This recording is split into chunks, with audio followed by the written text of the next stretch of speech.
Welcome back to the channel. Today we're in Montgomery County at the Montgomery County Agricultural Fair. There is a lot to see and do and unpack during this episode, and I'm going to take you all around the fair. We're going to look at the rides, the food, examine how much it costs, look at the animals, and all the attractions. The Montgomery County Fair is the largest single event that happens in Montgomery County throughout the entire year. Thousands upon thousands of people come from all over in order to experience the rides, the games, the food, and more.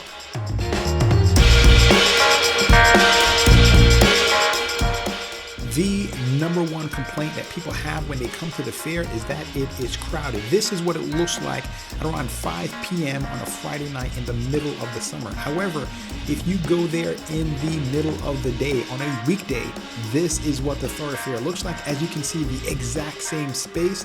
There is nobody here.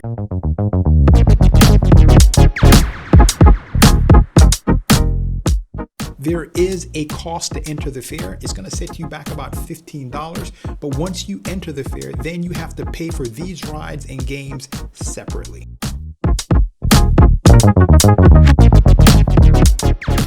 The fair is in town for about 10 days, and on one of those days they have a wristband that you can buy for around $15 to $25, and that wristband gives you access to all the carnival rides, and that's your best bet in how to save money if you want to experience the carnival ride event portion.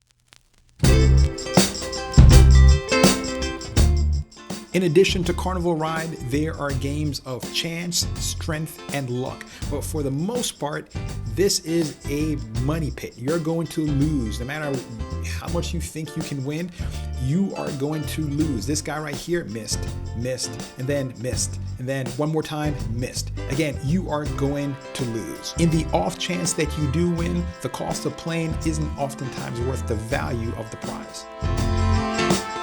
One thing I love about the fair is that it helps us understand who we are. This kid right here loves math and science, but for whatever reason, he wants to be a cowboy. And what the fair has taught him is to stay away from horses and wild animals.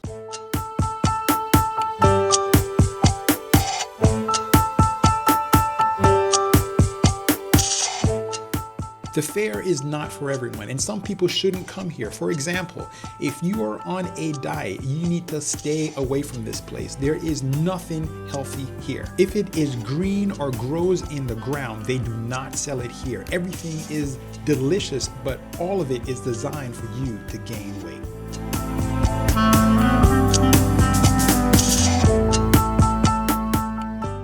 We've hit the halfway mark, but there's still so much more to come, and my viewers know that I created this channel to inspire folks to go out and see the world. And I specifically focus on fun and interesting things for individuals and families to do in the DC metro area, so please help my channel by subscribing.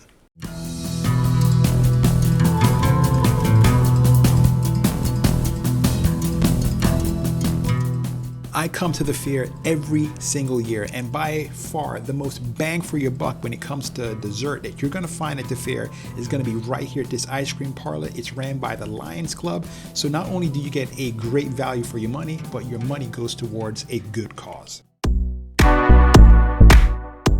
A lot of folks come to the fair and they focus on the carnival rides and the games of chance. However, more than half of the fair is dedicated towards animals, and most of the folks here live in the city and the suburbs, and they never experience farm animals. So if you have kids, this is a great opportunity for them to get close to nature, to get to know a little bit about farm animals. And the folks here take a ridiculous amount of care in how they prepare these animals for show. And here's a good example of that.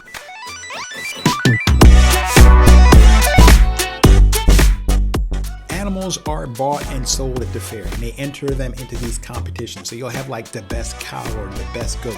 What actually makes for the best cow or best goat, I have no idea. However, it's fun to see the competition and how much pride people take in displaying their animals. In addition to the rides and the food and the carnival and the animals, there's this historic part. It's at the very back of the fair. depending on where you enter the fair, it's at the front. But it has these historic machinery, the machineries that are operated back in the olden days. And I like this area, and I think it's very educational, especially if you have young kids, to see how the world was a few years ago.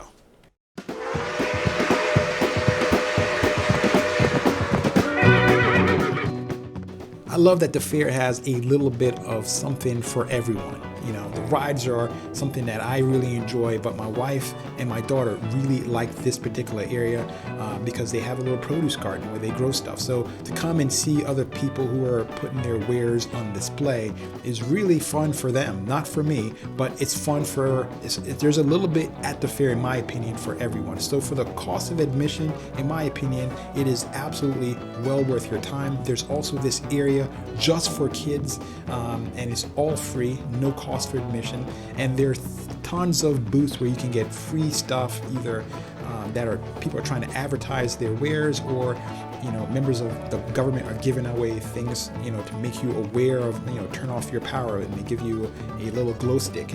So there's tons of free stuff that they give you at the fair, also a lot of stuff that costs. So I think it's a fun for everyone. I think it's well worth your time, your effort, and definitely worth the $15.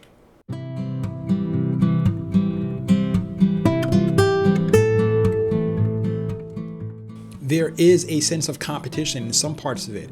Folks enter arts and crafts and different things that they have made, and they are graded and evaluated, and there's first, second, and third place. There's no monetary prize associated with it, but it's a fun thing for folks to do, especially if you have a passion for doing certain things. Also, to talk to local farmers, to understand the processes that they go through in order to bring livestock into our supermarkets. If you have ever been to the Montgomery County Fair or any fair and you just want to leave a comment, please do so. I respond to all of them. If you don't believe me, test me and see. Thanks again for watching, and I appreciate your time.